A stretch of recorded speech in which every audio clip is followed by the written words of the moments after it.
die-hard Conservative Remainers yesterday threatened to team up with Labour to force ministers to give MPs a veto on the final Brexit deal. Remain supporting MPs geared up for an autumn of guerrilla warfare by tabling a blizzard of amendments to the government's legislation. Within hours of the Ag's heap EU withdrawal bill clearing its RST parliamentary hurdle yesterday, 59 pages of amendments were put down by critics of Brexit. Ex-Attorney General Dominic Grieve, who has emerged as a key figure among Tory rebels, said he was prepared to join with Labour to defeat the government unless ministers made a string of concessions. Mr. Grieve said the government appeared to be in listening mode. But he added, if it doesn't listen then it risks being defeated in the House of Commons. I think that has to be a real possibility. He insisted he accepted the referendum result, but added, I believe leaving the EU is a great and historic mistake. Mr. Grieve, who tabled 16 amendments to the bill, said the new legislation puts far too much power in the hands of the executive and MPs would now go through it with any tooth comb. His amendments include a proposal backed by 9 Tory MPs that would require the government to hold a binding vote on the Brexit deal before it was agreed. Some MPs hope the move could force Theresa May back to the negotiating table, but it could also see Britain crash out of the EU without a deal. Eurosceptic Tory MP Jacob Rees-Mogg last night accused rebels in his party of trying to frustrate the process.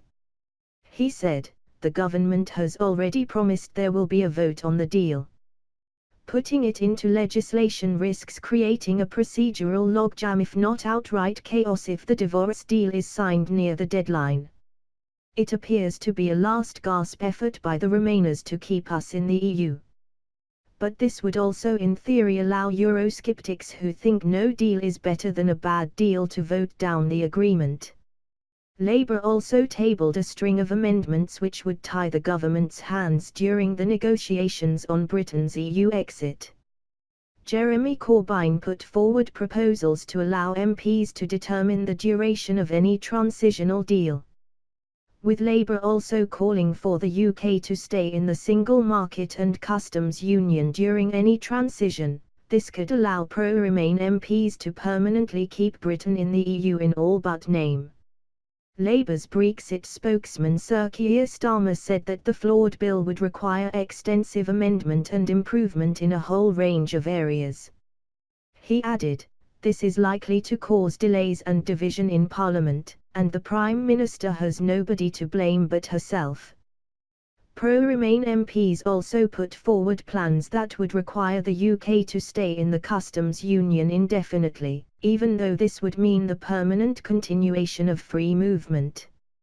And the Liberal Democrats are seeking to force a vote that would require the government to hold a second referendum before leaving the EU.